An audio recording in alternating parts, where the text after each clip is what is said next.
Thank you very much. I want to thank for the kind invitation, and the title of my lecture is, as you've seen, Peter Behrens, Between the Myth of Art and the Myth of Science.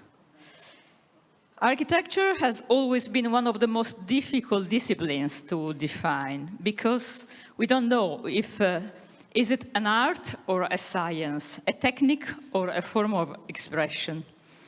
Over time, architecture has tried to define its status between rationality and creative act, between the myth of science and the myth of art.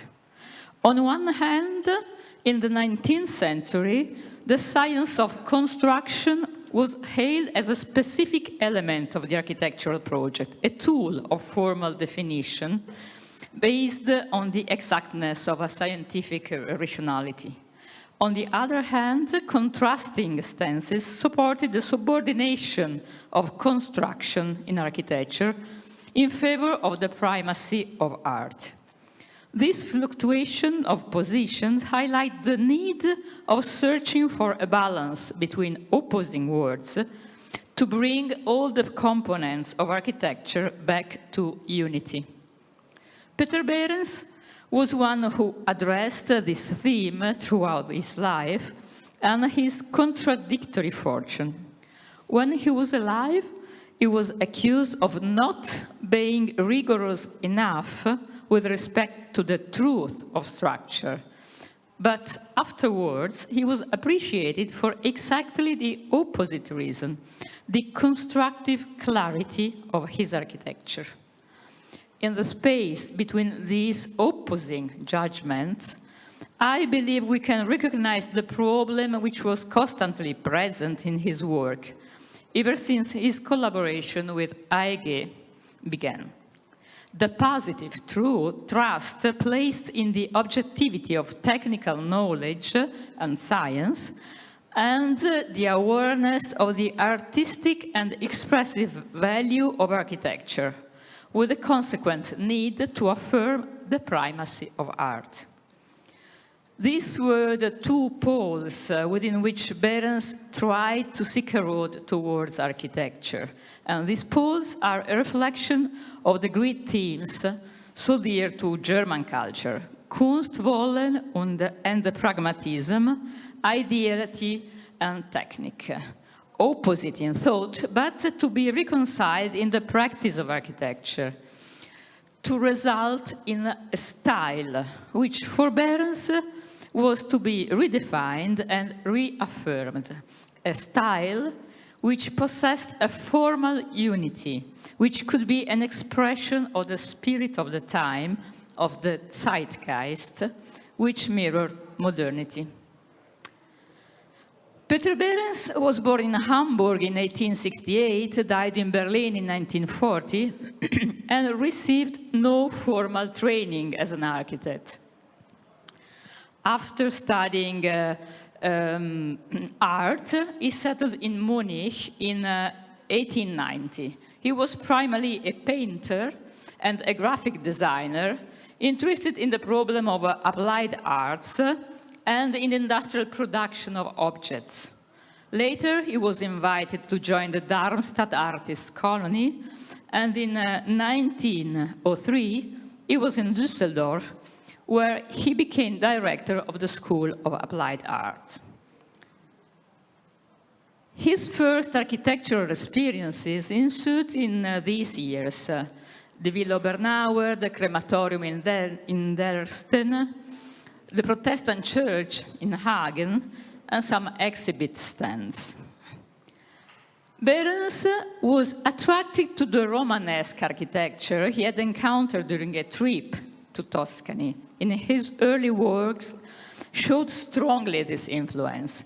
In his early designs, what he took from Tuscan architecture, above all, was the rich decorative apparatus, which provided him with a wide repertoire of ornamental motifs to cover his volumes, making them appear almost immaterial and abstract.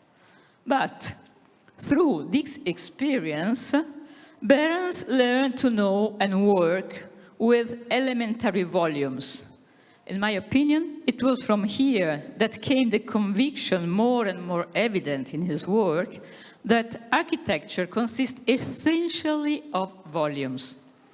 From that point on, Behrens would reason that the values and the meaning of architecture became manifest through the precision of relationships and proportions, rather than the orthodoxy of the ornamentation. This was the lesson which he would delve into more deeply later on in the Berlin years, when he encountered the architecture of Carl Friedrich Schinkel. In 1907, at the age of 40, Peter Behrens was invited to Berlin as an art consultant for the AEG company. Initially, he was in charge of product design and the kitting out of stands at trade fairs. Later, AEG entrusted him with a more important task, a subject little practiced, the design of its industrial buildings. Here, Behrens found himself for the first time faced with the complexity of the task inherent to the architecture of the Großstadt, the large modern city. He had to tackle two new problems: architecture for industry, a recent theme, and the use of new building materials. Both were themes that could not find any consolidated architectural answer, which did not allow Behrens to turn to traditional models, nor to resolve volumes in an ornamental key. These complex new problems imposed on Behrens a long and more arduous path. He was forced to question the entire design procedure, to search for the reasons and principles necessary to carry out these tasks, to reflect on the object and purpose of the art involved. To begin with, Behrens was obliged to ask himself what distinguished art from other human production, what distinguished architecture from technique, and then to rethink the relationships between these apparently contrasting activities, both necessary for architecture. I personally believe that it was in this difficult condition that Behrens produced his best works. And here we can find his most important teaching, which was, as Walter Gropius said later, the habit of thinking in principles, of taking each specific problem back to its generality. For Behrens, the search for principles appeared to be the only possibility to ensure the renewal of forms and the generality of solutions in search of a style that will still in line with tradition. I think that Behrens was at the same time both a classical and a modern architect. Modernity was the condition of his work. Being modern meant being a man of his time, and being a modern architect meant interpreting the values of his time and representing them through the forms of his own art. Behrens accepted this condition as a form of civil commitment, and he chose a classical approach to his design.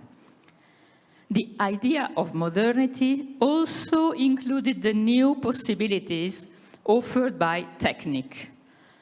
Behrens considered this a matter of fact to base the architecture on. Construction provided, he said, valuable indications with respect to forms. But technique could not be considered a value in itself. No style, no beauty could be directly determined by technique, although the clarity and precision of construction, Behrens recognized, did possess a certain aesthetic value. There was a gap between architecture and construction. Just as the laws, he says, of nature do not automatically mean culture, so construction does not immediately mean art. The thesis that the result of the engineer's works are already in themselves the unit of a new artistic style cannot be endorsed. For now, the works of the engineer lack style, the result of an artistic will, aware of its goals, one which triumphs over the constraints constituted by the functions, the material, and the realization.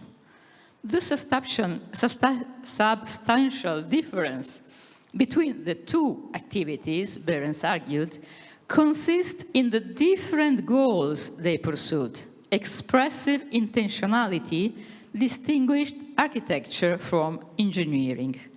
The structure remains the primary tool, but it must necessarily be subordinated to the principles and aims of art.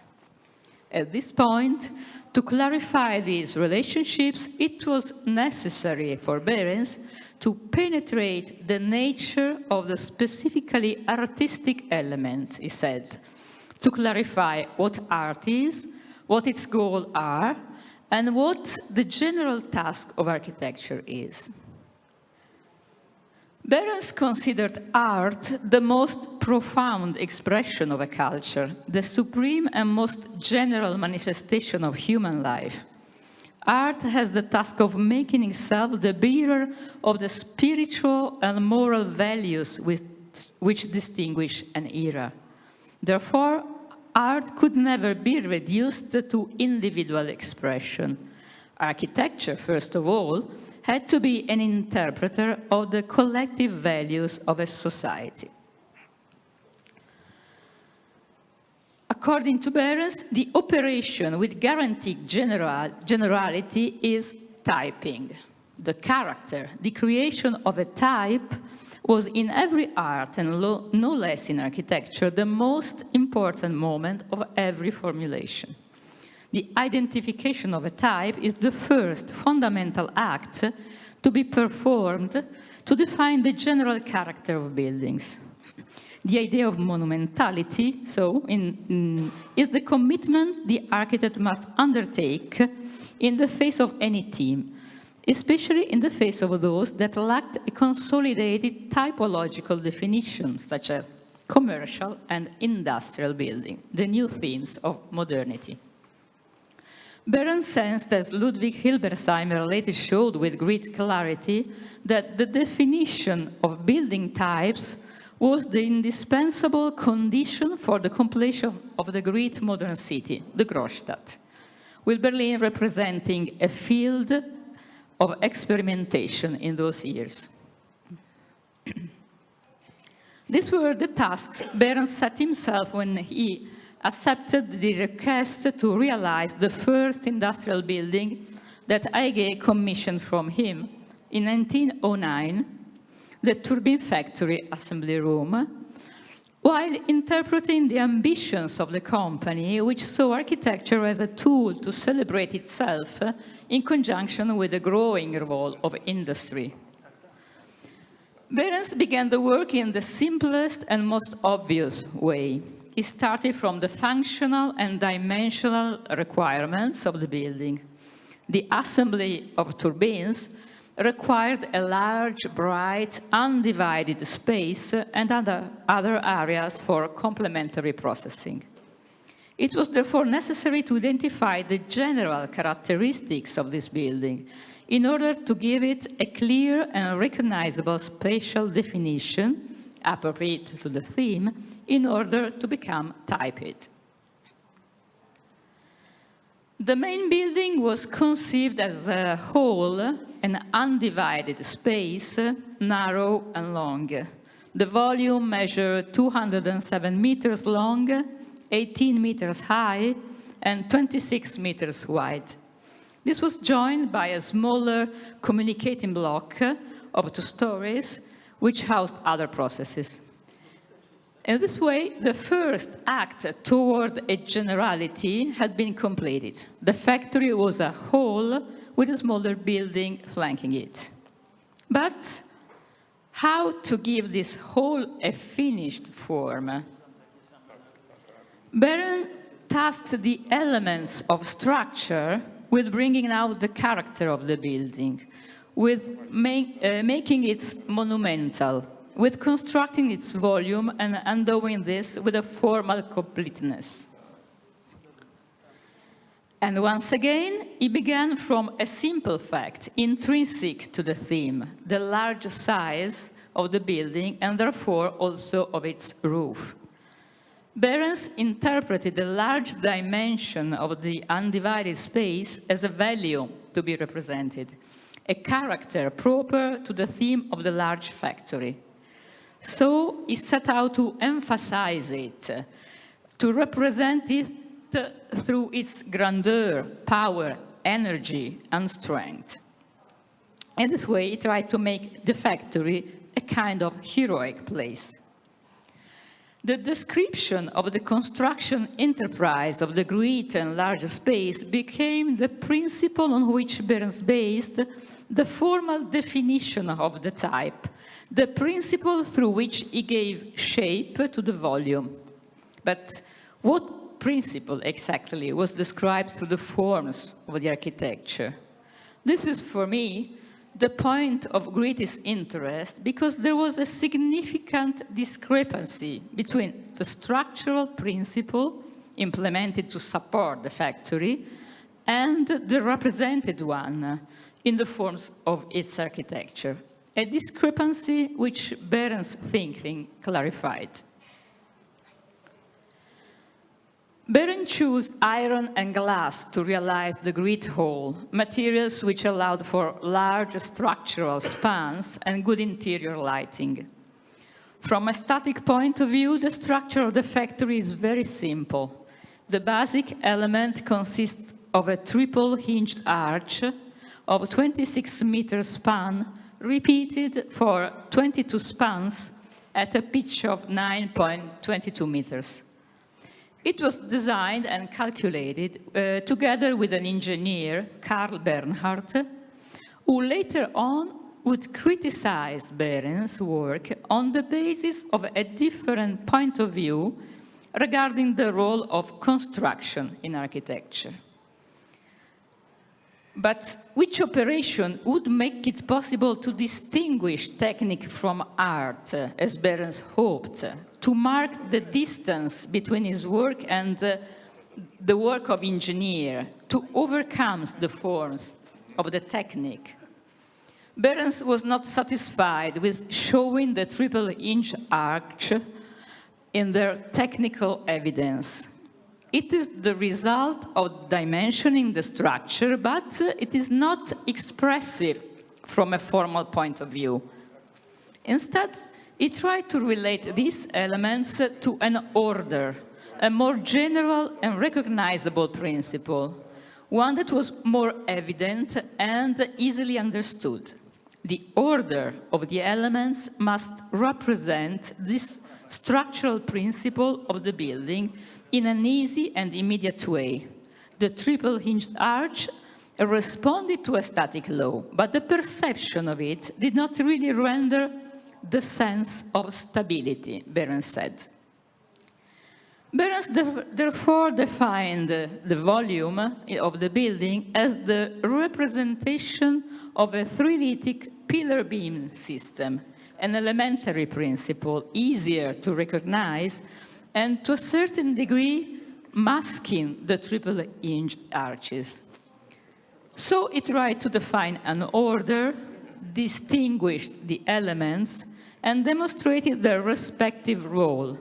A large base, full-height vertical pillars, iron and glass curtain walls, a heavy lintel linking the slabs and closing off the volume, a vast roof. Behrens clarified this intent. His intent was, he said, to give expression to the sense of stability, also from an aesthetic point of view. Here, he did not exploit the quality of lightness of iron and glass structure. His conception of architecture was based on the heaviness of the masses and the strength of volumes. The deep shadows which the pillars and the lintel cast on the glass windows, which were strongly set back and tilted to emphasize this effect, contributed to enhancing the building's volume. This shadow, I think, determines the distance between the construction, understood as a technical fact, and the architectural fact. This consideration extends to all the parts of the building. The facade of the hall, which overlooks the main road, is the part most invested with the representative task toward the city. Here, the large roof plays a key role. It concludes the volumes and shows through its unity, the unity and breadth of the space of the whole, the fact of its being an undivided place. For this reason, it becomes a clear-cut element defined by a large polygonal pediment. In Behrens' intentions, the definition of the polygonal shape aspires to become a formally stable element, an element of recognizability of industrial architecture. The formal necessity of the pediment, like that of the classical tympanum, certainly had no structural raison d'être, but had been deliberated on the basis of its representative capacity. The same applies to the solution of the corner, heavy, powerful, rusticated, which would be the object of a particular criticism by engineer Bernhard. On the basis, Bernhard said, of the truth of structure. This corner, Bernhard argued, was not only uncalled for, but downright misleading. This is a positive argument. The shape of the corner, its heaviness, its solidity, did not correspond to the structural functioning of that part. So it's bogus. But even this choice was explained by Behrens through the representative goal of the architecture. Behrens, mindful of Schinkel's lesson, replied, the two corner pillars have the role of closing and binding, thus strongly affirming the unity and conclusion of the great, unique volume.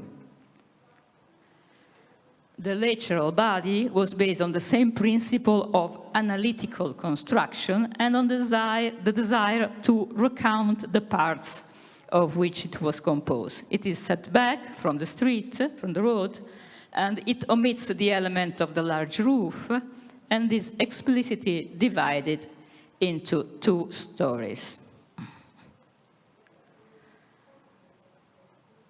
The positive criticism of the engineer Bernhard demanded truth, a total adherence of the forms of the architecture to the forms of the technique, with the result of depressing the form and debasing it as a result of technical thought, depriving it of its expressive potential, its representative capacity, its very life. But between the truth of engineers and the forms of architecture, there is the difference between being and representing. According to Behrens, this operation presupposes an act of will, a choice, oriented by an expressive intentionality. To conclude, Behrens had primarily the great merit of having once again affirmed the expressive capacity and necessity of forms, and then to have recognized the importance of construction, far beyond the role of a guarantor of solidity, as a principle of representation of the forms of architecture. In order to enhance the expressive power of the building, he took the operation to the limit, to the point of dissociating the form of the elements from their static behavior, representing a different principle from the one actually operating. starting from the master's lesson, the Behrens lesson, I think it's a question of making the procedure coherent with matching this principle. What is and what is represented, to choose what we intend to represent and to bring the clarity of a principle and a construction to its exact expression. Thank you.